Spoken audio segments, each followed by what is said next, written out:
Servus. Salam alaikum. Ja, wie schaust denn du aus?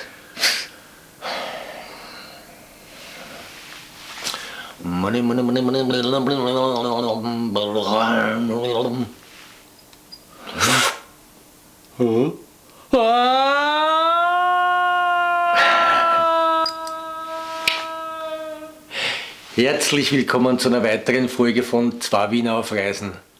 Heute zeigen wir euch das wunderschöne Land Oman.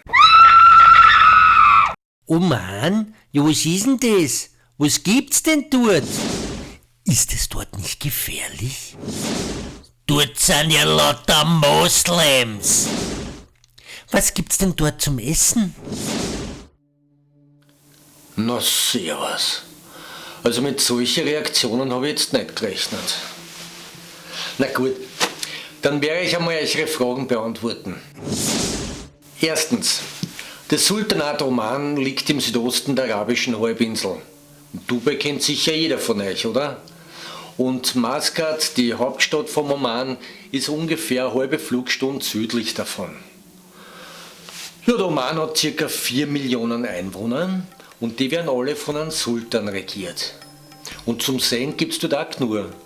Im Osten haben wir eine riesige Bergkette, im Süden unten sind Strände und das Meer und sonst gibt es eine riesige Sandkisten. Ideal zum Spülen für eure Kleinen. Zweitens, ja, im Oman ist wahnsinnig gefährlich. Deswegen wollte die Alice ja unbedingt da dorthin. Keine Gefahr ist dir gefährlich genug. Kein Abenteuer zu groß. Na, im Ernst. Wenn ihr auf der Homepage vom Außenministerium auf die Länderinformationen schaut, dann seht ihr beim Oman einen römischen Ansa. Besser geht's nicht. Das Gefährlichste bei einer Reise ins Sultanat ist, dass ihr euch so sehr in das Land und in die Menschen verschaut, dass ihr gar nicht mehr haben wollt. Drittens, ja, dort sind lauter Moslems. Na und? Also wenn alle Menschen auf der Welt so freundlich und hilfsbereit wie die vom Oman waren, dann tät's auf dem Planeten gesitteter und friedlicher zugehen. Das könnt's mir glauben. Und außerdem, nur Moslems sind sie auch nicht, weil es sind wahnsinnig viele Gastarbeiter aus Indien dort. Und das sind Hindi. Viertens, ja, und keine Angst, zum Essen gibt es auch genug dort. Zum Beispiel Hummus, Falafel, Baba Ganoush und noch für andere Sachen. Und sollte euch die arabische Küche nicht so sehr behagen, dann gibt es unzählige indische Restaurants, wo man super köstliche Speisen kriegt. Aber jetzt habe ich genug geschwafelt. Gehen wir's an im Oman. Viel Spaß! الحمد لله الذي أنزل على عبده الكتاب ولم يجعل له عوجا قيما لينذر بأسا شديدا من لدنه ويبشر المؤمنين.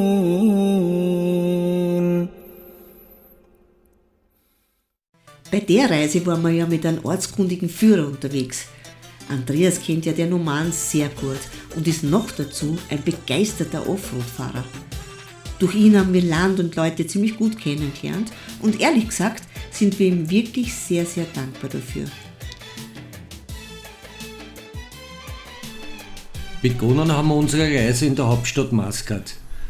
Die Stadt liegt im Nordosten des Landes, eingebettet zwischen dem Meer und dem Hadschah-Gebirge und hat knapp 640.000 Einwohner.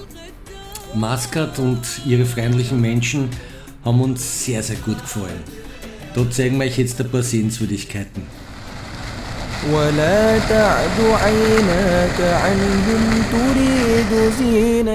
Die große Sultan Qaboos Moschee ist die einzige Moschee, die für Touristen geöffnet ist. Aber ganz ehrlich, wenn man die gesehen hat, braucht man es kein anderer mehr anschauen. Das ist sicher der Ferrari unter den religiösen Bauwerken vom Oman. Wichtig für den Besuch ist das richtige Outfit. Lange Beinkleider und ein Kopftücherl sind hier der passende Dresscode. شاء فليؤمن ومن شاء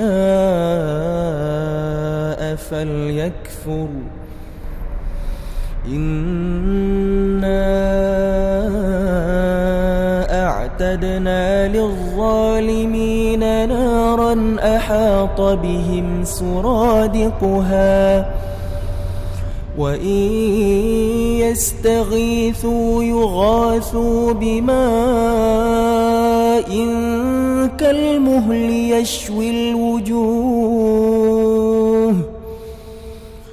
بئس الشراب وساءت مرتفقا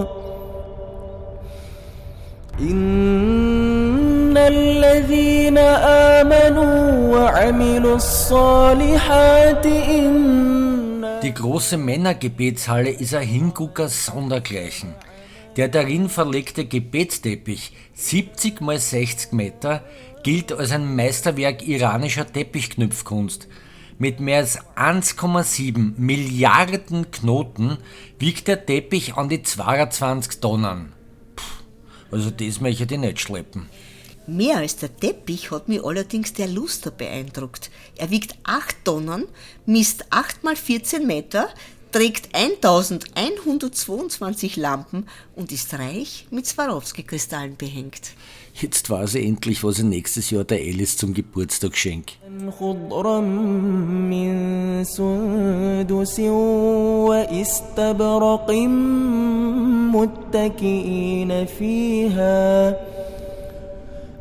متكئين فيها على الأرائك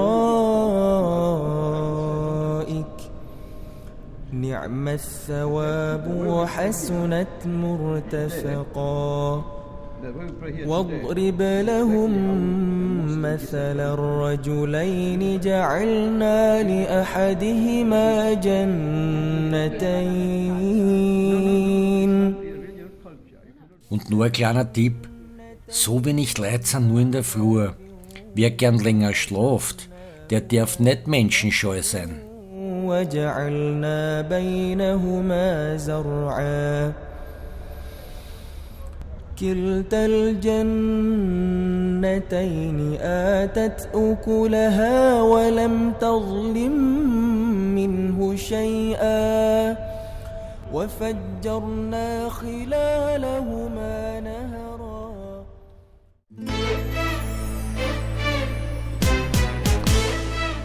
Der Qasr al-Alam, der blühende Flaggenpalast, ist ebenfalls eine der Hauptsehenswürdigkeiten der Hauptstadt. Na, wohnen tut da keiner mehr drinnen. Es werden nur noch Teepartys am Nationalfeiertag abgehalten und Staatsgäste werden natürlich auch da empfangen. Und rund um den Palast gibt es zahlreiche Regierungsgebäude, die ebenfalls leiwand zum Anschauen sind.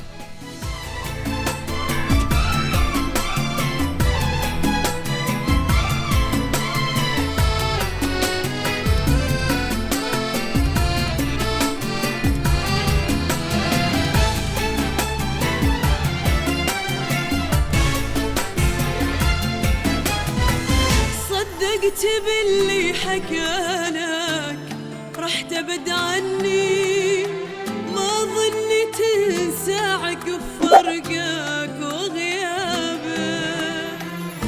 ما اقول الا قسم بالله ظالمني الله حسيبك يجيلك يوم بحسابك صدقت باللي وابعد عني ما ظني تنسى عقب فرقك وغيابك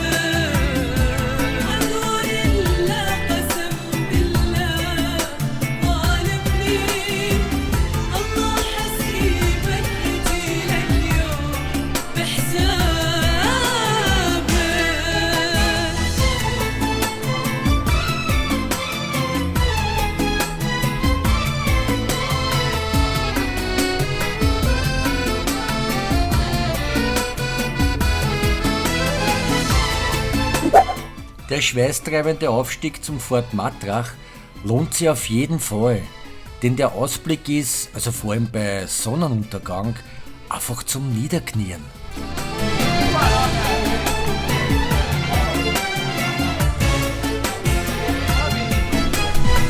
تهتم بأنك تكون إنسان متهني وما تحس غيرك يذوق المر بسبابه حديت روحي على عيشات لكني لقيتك أكثر بعيد دربي من بابه تهتم بأنك تكون إنسان متهني ما تحس غيرك يذوق المر بسبابه حديت روحي على عيشات لكني لقيتك أكثر بعيد الدرب من بابك صدقت So richtig orientalisches Feeling kommt im Bazar von Matrach auf. Wie aus einem Märchen aus 1001 Nacht. Na, Hauptsache die Madeln können einkaufen gehen, klar.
Am Abend trinkt man dann im Luxusresort Alpustan Palace, der sich übrigens ein bisschen außerhalb der Hauptstadt befindet, eine Tasse Tee.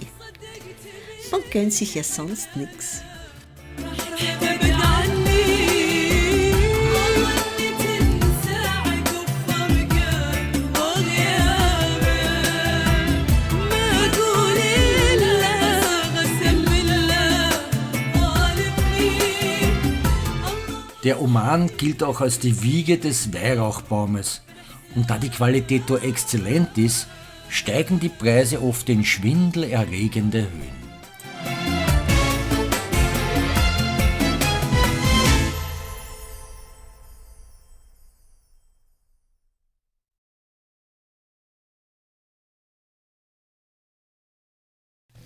Wenn man ein Naturfreak ist, wird man den Oman vor allem auch wegen der Wadis besuchen. Wadi? Naja, ein Wadi ist ein Tal- oder Flusslauf und das gibt's im Oman wirklich oft. Ja, dann schauen wir uns ein paar an.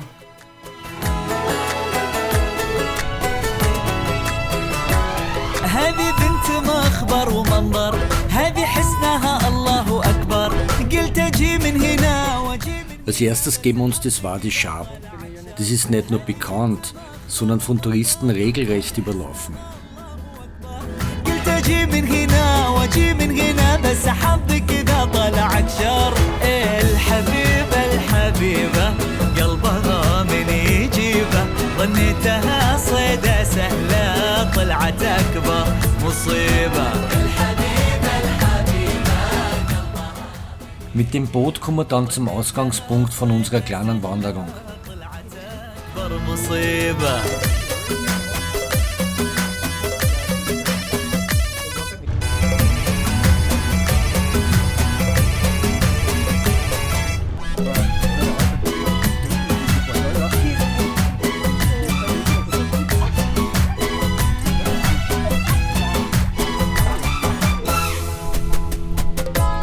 الخطر عودها لا تخطر خيزران القصب لي مخصر صرت كني هنا وانا مو هنا تهتفيها غصب اكثر اكثر الخطر عودها لا تخطر خيزران القصب لي مخصر صرت كني هنا وانا مو هنا تهتفيها غصب اكثر اكثر تستبيح الخواطر سحر من غير ساحر الخليجية هي بس تقلب الأمس باكر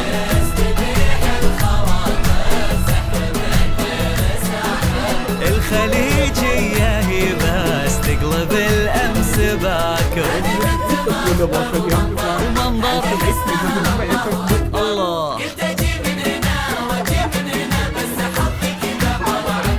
أكشر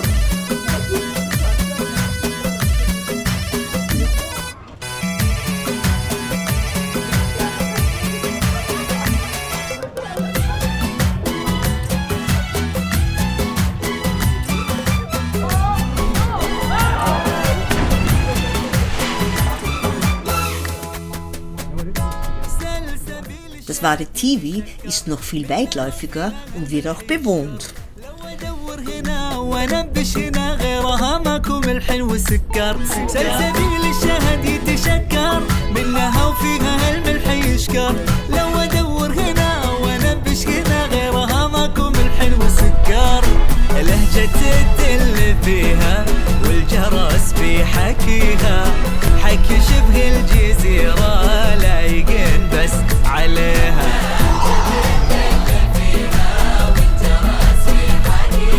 ضحك شبه الجزيرة لايقين بس عليها هذه الله أكبر واجي من هنا بس حظك إذا طلع أكشر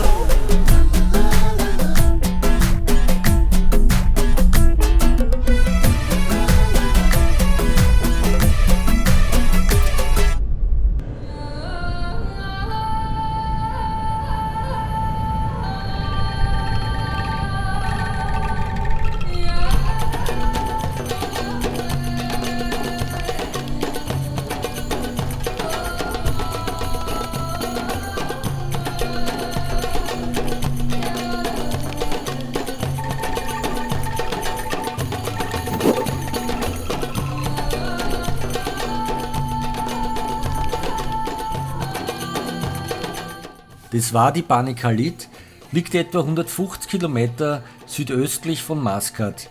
In etwa 1700 Meter Hechen entspringt es im Hadscheh-Gebirge und mündet in das Arabische Meer. Es ist eines der schönsten und grünsten Wadis im Oman und dementsprechend ist immer viel los.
So ein erfrischendes Bad hätte uns sicher auch gut getan, aber wir hatten nicht das richtige Badezeug für den hier angesagten Dresscode. Und so fiel der Sprung ins kühle Nass leider ins Wasser.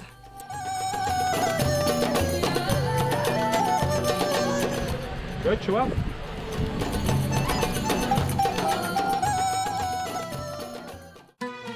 Die Stadt Sur ist echt entzückend. Speziell der Blick vom Viewpoint bei untergehender Sonne hat uns total beeindruckt.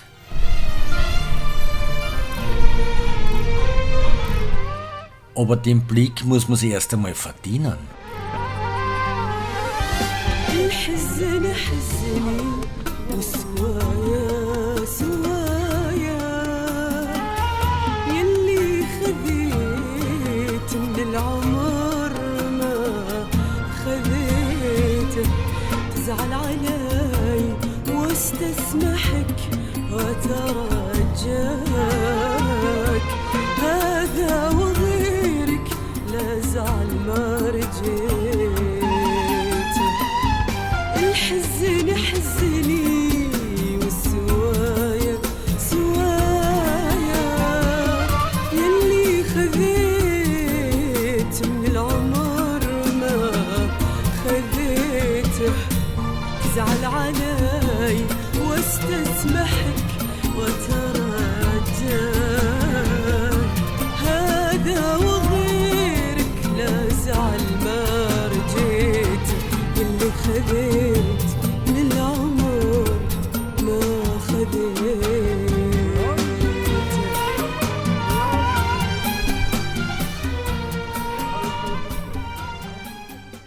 Für die Modellbauer unter uns muss man sich die Tauwerft von Sur anschauen. Die ist urleiwand.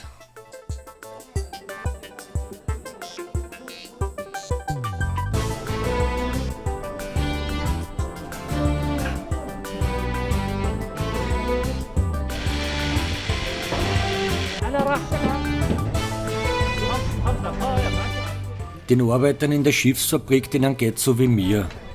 Die haben keinen Plan. Also, was ich meine ist, die Schiffernakeln werden dort ohne Pläne gebaut.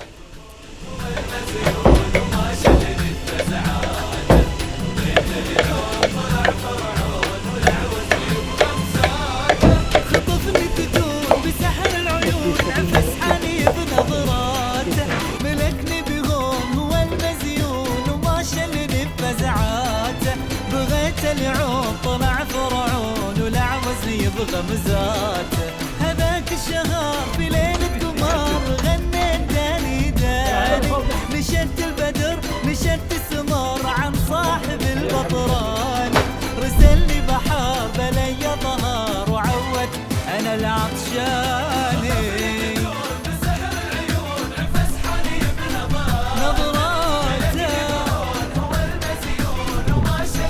نظراته بغيته غمزاته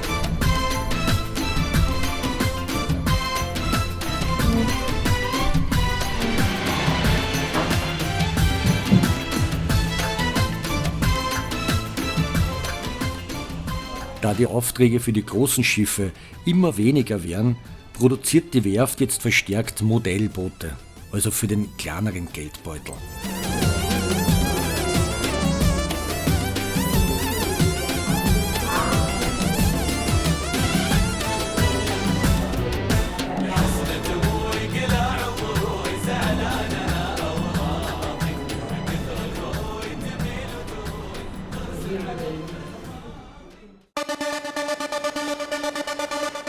Wenn man keine Stauballergie hat, dann ist ein Ausflug zu den Dünen in der Wüste ebenfalls ein großartiges Erlebnis.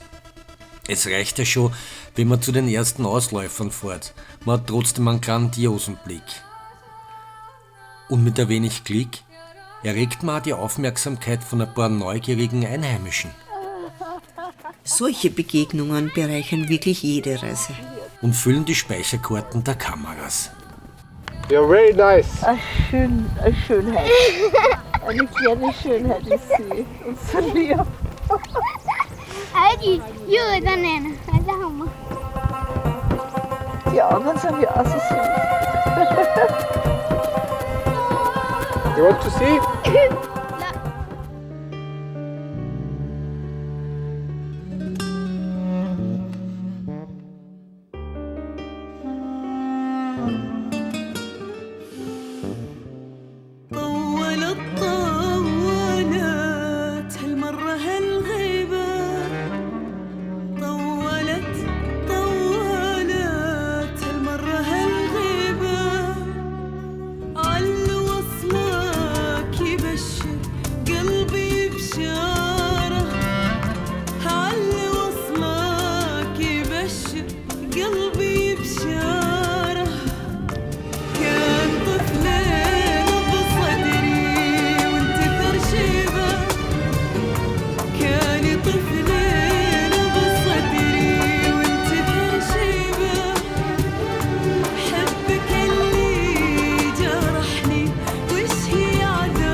du?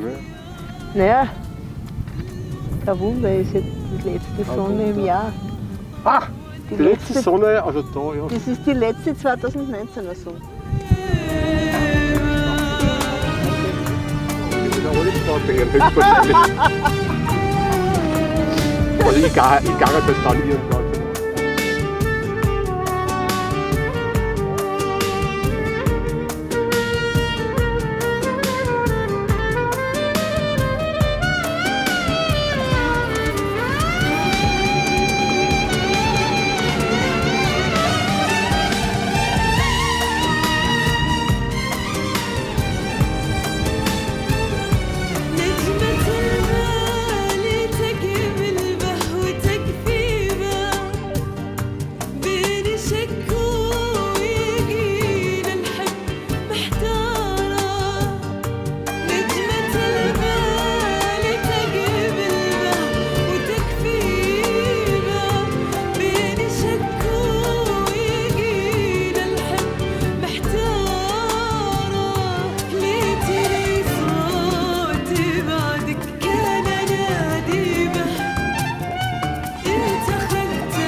Wir haben vorhin Wüstenabenteuer geschrieben, aber das war natürlich übertrieben. Mit so einem Vierrad-Geländewagen kann eigentlich gar nichts passieren. Oder?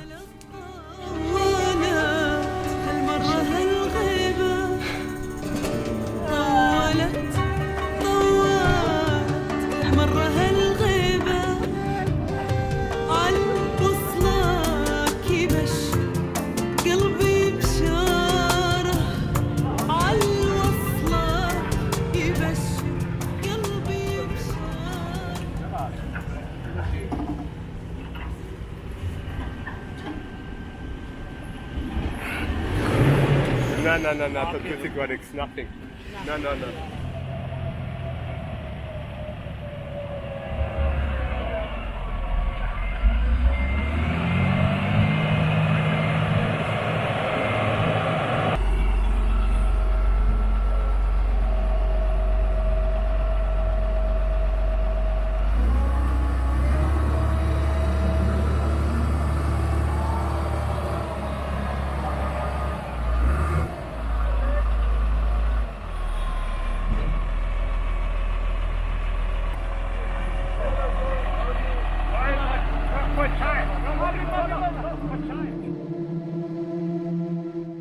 Einzigartig sind auch die vielen Lehmdörfer im Oman. Einige sind schon längst verlassen worden, vermitteln aber gute Eindrücke, wie man hier früher gelebt hat. Als erstes angeschaut haben wir uns Old Ibra al-Minzifa, was übersetzt heißt Wasser aus einem Brunnen ziehen. Sehr beeindruckend, auch wenn wir keine Brunnen gefunden haben.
Dann sind wir durch die Altstadt von Alhambra gegangen, die zum Teil noch bewohnt wird.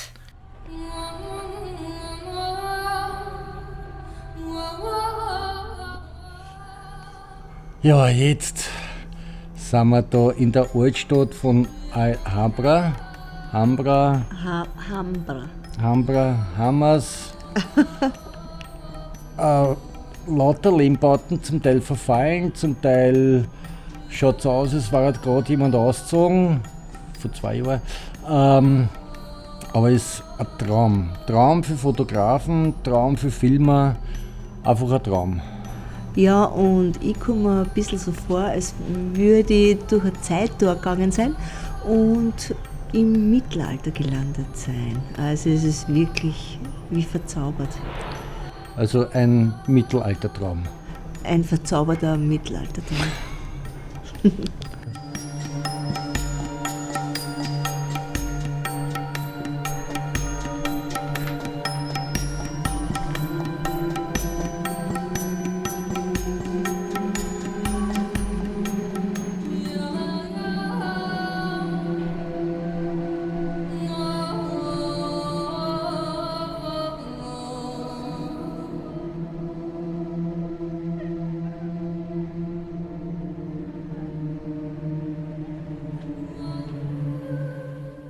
Ebenfalls sehr sehenswert das zerstörte Dorf Tanuf.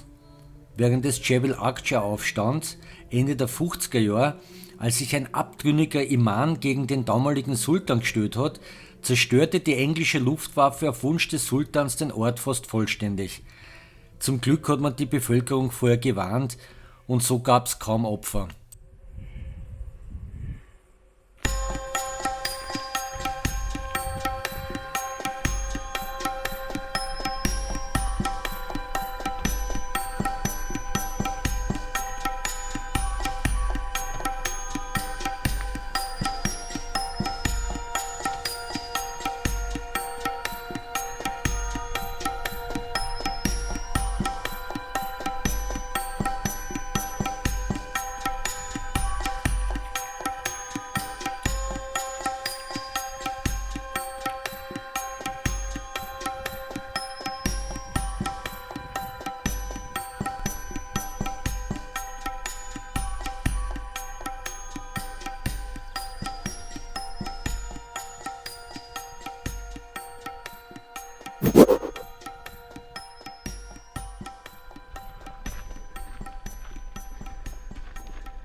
وش اللي غيرني ما عدت أعرفني طبيت في المطب كانوا يسموني كلهم يعرفوني مالي أنا والحب ما دام في بالي الخالي أتعلق بغالي واضيع أنا في الدار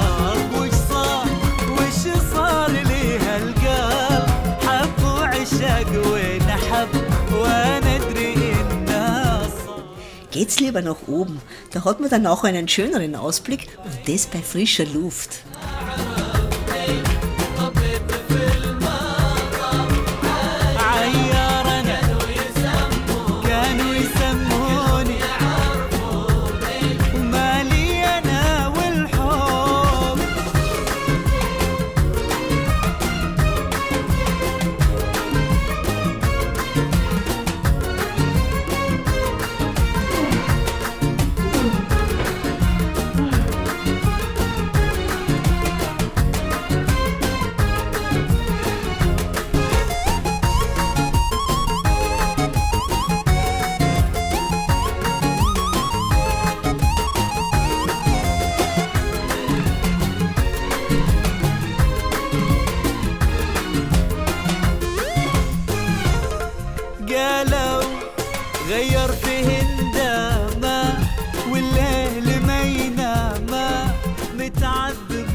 Wir haben sehr viel Zeit in den Bergen verbracht und wir konnten vieles entdecken.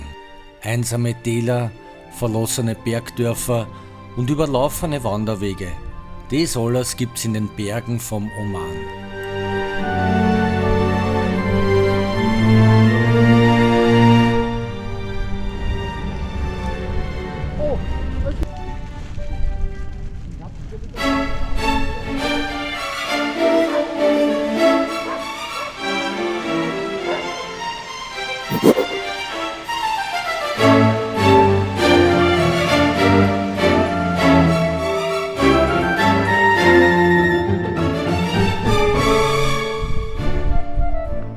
Wir haben einige Bergdörfer besucht und bei allen haben wir eins gedacht. Bis zum nächsten Mediamarkt ist ein ziemlicher Hatscherer.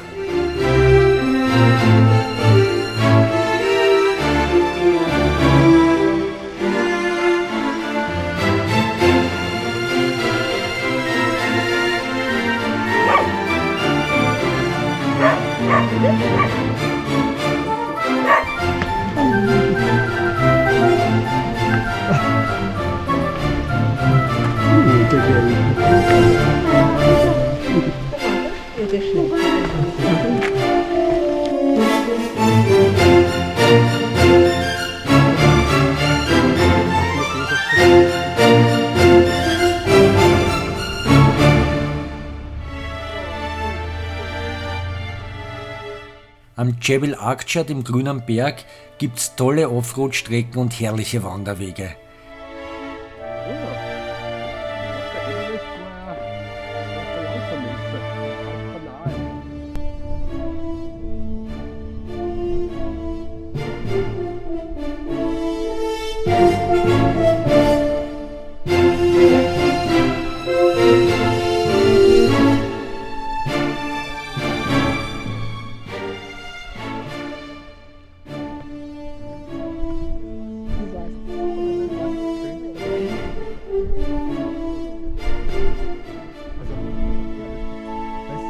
Theoretisch noch 500 Meter zu fahren bis zu dieser Tafel.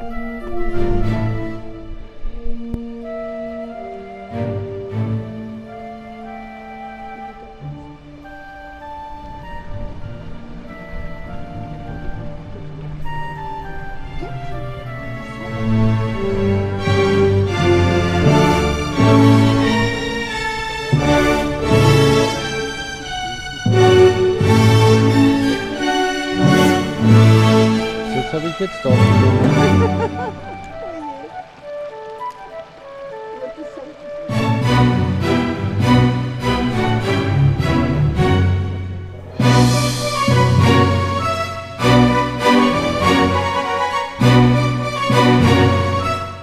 Da kommt man nicht einmal mit einem 4x4 Allradantrieb rauf. Also muss man selber klettern.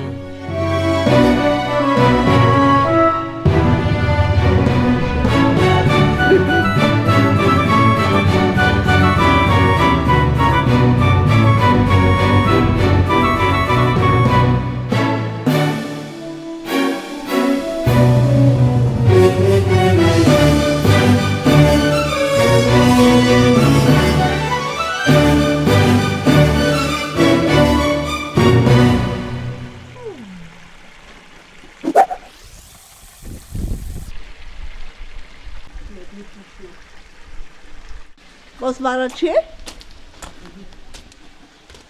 Wird schöner noch? Schöner. Auch nicht schöner wie da. Aha. Zahlt sich nicht aus, dass wir uns da aufgewöhnen. Nein, nicht wirklich. Nein, habe ich nur hingeschrieben, nein, nur das Jahr und wann ich war. Ach so.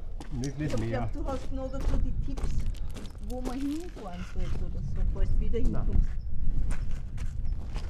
Das wäre dann wirklich ärgerlich. Ja, weil dann war das viel.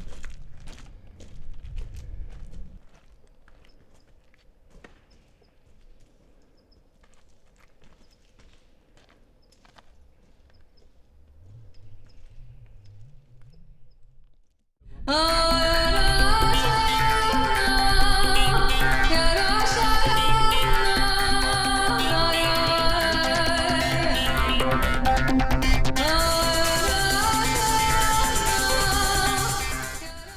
Also da hat's der Andreas austoben können.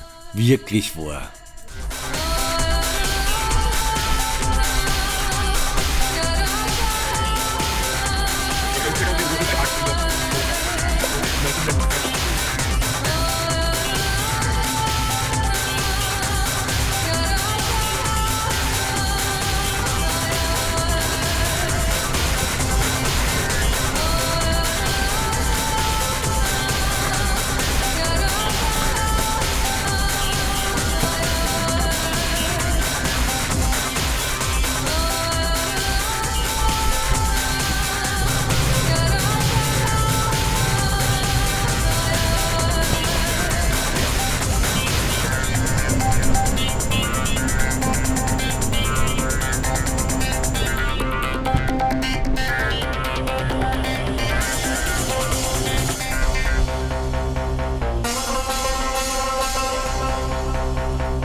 Und da soll noch jemand sagen, dass Werbung nicht nützlich ist. Dieser Fußballplatz wurde extra für einen Audi-Werbespot gebaut. Und nach den Dreharbeiten können jetzt aber die fußballbegeisterten Omaner das Feld nutzen. Na, Werbung? Super!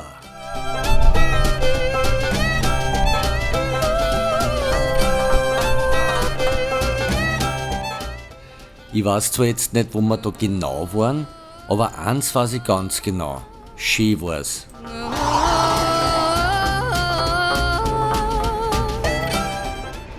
Ich kann das.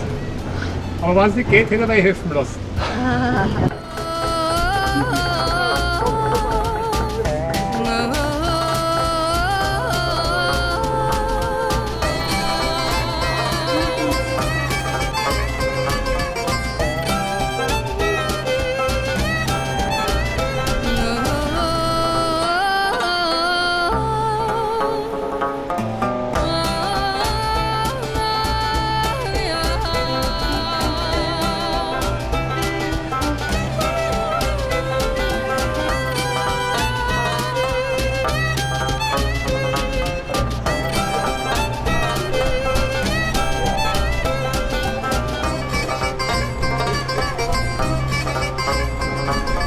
Eine Streiche?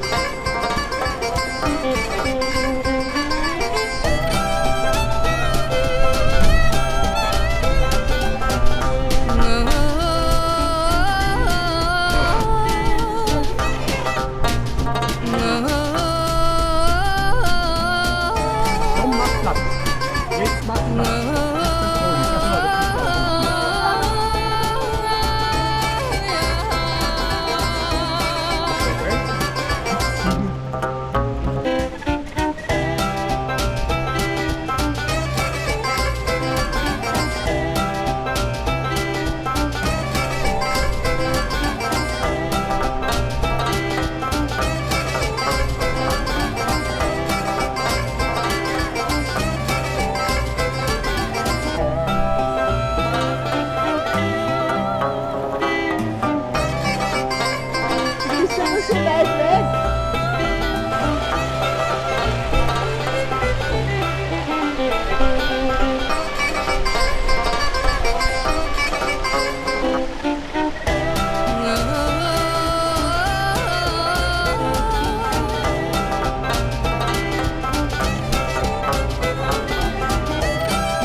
Der höchste Berg des Gebirges und des Omans ist der Jebel Shams, der Sonnenberg.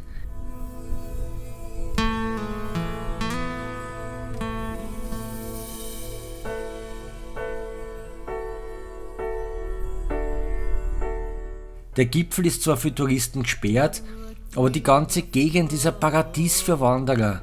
Das sieht man vor allem dann beim Balcony Walk. عيد ميلادي راح كأنك انت نسيت. Auf dem knapp 4 Kilometer langen Weg warten zahlreiche Aussichtspunkte mit atemberaubendem Blick über zerklüftete Steilwände der Schlucht Wadi Naka, auch Grand Canyon des Omans genannt.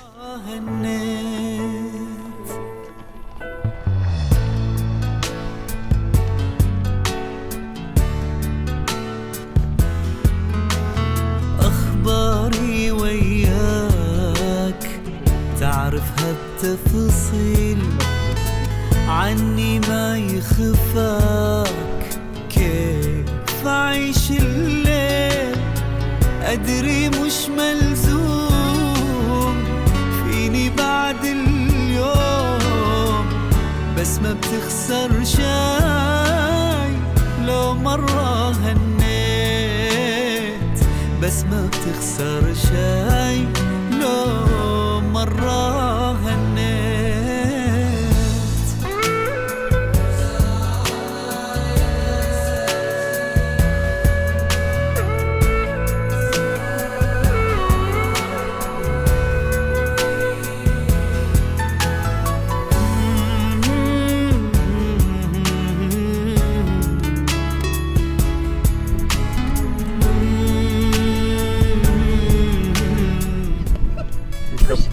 Also nein, eh nicht, aber nein. Ja, aber es ist halt doppelt klein. Haben wir als von oben fotografiert, haben wir tolle doppelt gekriegt. Ja, vergisst das schon drauf, gell? Also. تهنيتك بالذات تعني لي كثير أدري إنك عطول في الدنيا مشغول بس ما بتخسر شاي لو مرة هنيت. جات الساعة 12 وصارت 1:05 تهنيتك ما جات بعيدي صار الأمس أدري خذ كل حال عيدي مش في البال بس ما بتخسر شاي لو مرة هنيت بس ما بتخسر شاي لو مرة هنيت. What's of me? يعني بتخسر شاي Wo seid's denn? Na Gott sei Dank, das macht's aber nimmer. Gibt jetzt ein Dorf, die Ruine eines Dorfes, also ein paar Häuser. Aber wo die sein sollen, ich sehe nicht. Also wir sind jetzt beim sogenannten Balcony Walk. Schaut ein bisschen aus wie der Grand Canyon. So könnte man sagen, wir ersparen uns die Reise nach Amerika eigentlich. Und der Weg ist wirklich wunderbar. Es ist ein Weitwanderweg, es ist sonnig, es ist nicht zu kalt, nicht zu warm. Es sind viele Leute, aber das stört eigentlich gar nicht. Und es ist ein unglaublich schöner Ausblick. Fast bei jeder Stelle, wo man ist.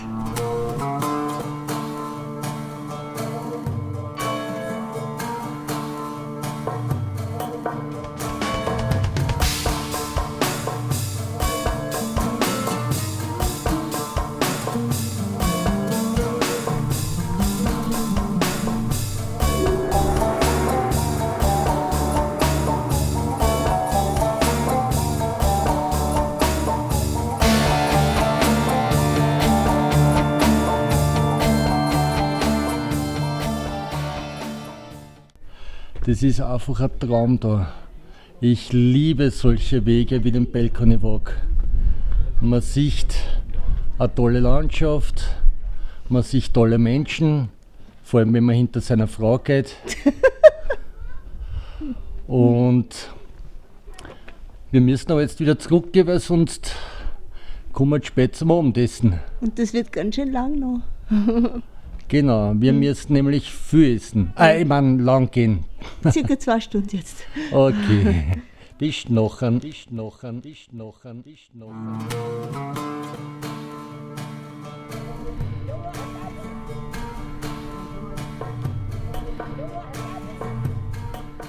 Da die Menschen sehr freundlich und hilfsbereit sind, kommt man recht schnell ins Gespräch mit den Omanern. Ob jetzt bei der Rettung aus der Sandwüste oder beim Viehmarkt von Bachala, überall wird man freundlich aufgenommen.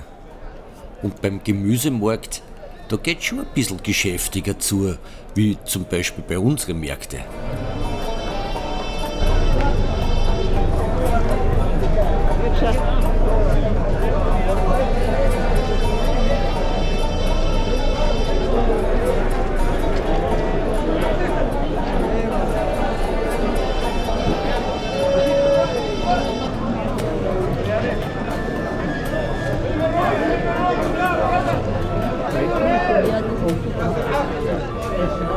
Mir gefällt das besser, aber das ist eine Geschmackssache.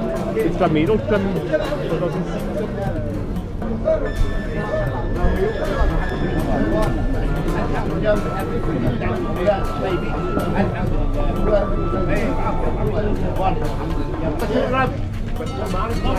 Hey, ich war alle.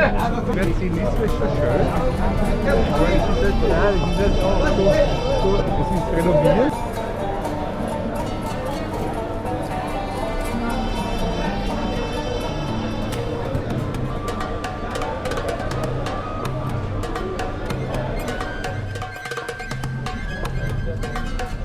Der absolute Höhepunkt ist aber der Viehmarkt von Bachala.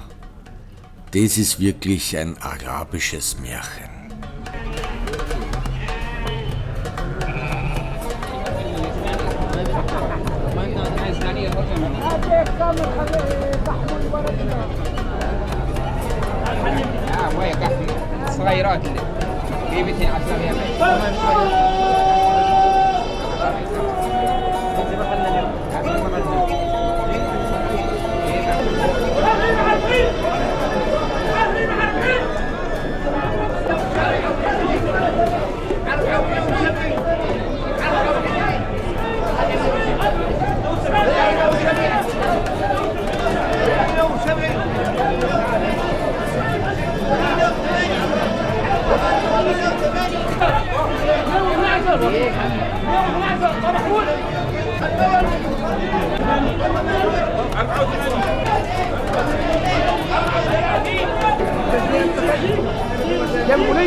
ومو لا ومو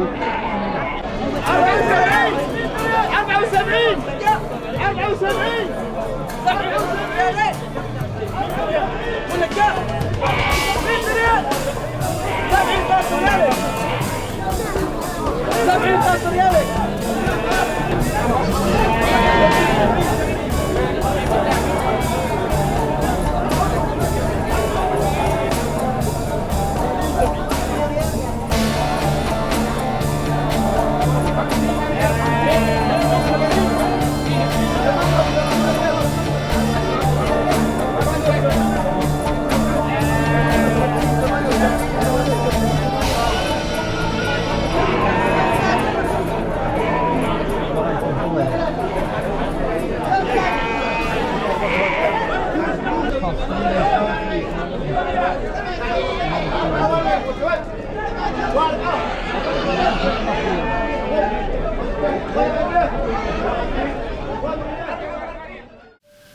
So, da hätten wir das jetzt da erledigt.